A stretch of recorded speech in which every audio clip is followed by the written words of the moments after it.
भी वध खुशी हुई आ। 74 साल हो गए विछड़िया नूं।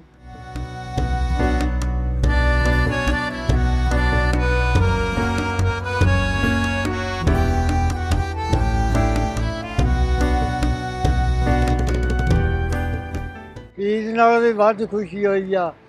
74 साल हो गए विछड़िया नूं। अज बड़ेपे आन के अल्लाह ताला ने मिलाता, रब की मेहरबानी हुई आ। रहूँगा 2 महीने वीज़ा चक्कर जिन्ना चक्कर हैगा 13 मिल के आना, फिर इधर ही रहूँ। हुण मैं इहनूं घर लै जाना नाल लेके जाना ते जिन्ना चक्कर रवे ठीक आ।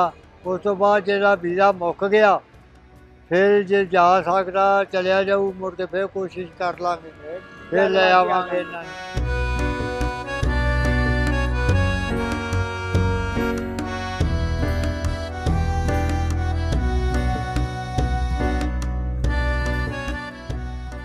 ਇੱਥੇ ਕੀ ਕਰਨਾ, ਹੁਣ ਬੁੜੇ ਹੋਏ ਪਏ, ਹੁਣ ਕੀ ਕਰਨਾ, ਬੈਠੇ ਰਿਹਾ ਕਰਾਂਗੇ, ਕੱਖ ਵੱਢ ਲਿਆ ਕਰਾਂਗੇ, ਦੁੱਖ ਸੁੱਖ ਹੀ ਜਾਣਾ, ਪਾਣੀ ਲਾ ਲਿਆ ਕਰਾਂਗੇ, ਕਣਕ ਬੀਜ ਲਿਆ ਕਰਾਂਗੇ, ਸਬਜ਼ੀ ਬੀਜ ਲਿਆ ਕਰਾਂਗੇ।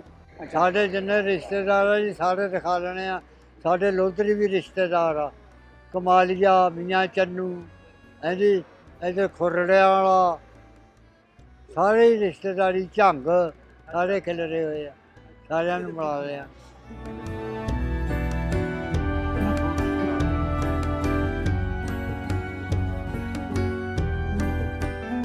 ਇਮਰਾਨ ਖਾਨ ਅੱਗੇ ਵੀ ਅਰਦਾ ਜੀ ਇਹਦਾ ਵੀਜ਼ਾ ਜ਼ਿਆਦਾ ਕਰ ਦੇਵੇ ਤੇ ਤਾਂ ਕਿ ਇੱਥੇ ਸਾਡੇ ਕੋਲ ਰਹਿ ਪਵੇ। ਇਹਨੂੰ ਇਜਾਜ਼ਤ ਦੇ ਦੇਣ, ਇਹ ਨਾ ਵੀ 2 ਮਹੀਨਿਆਂ ਵਾਸਤੇ ਫਿਰ ਭੱਜੇ।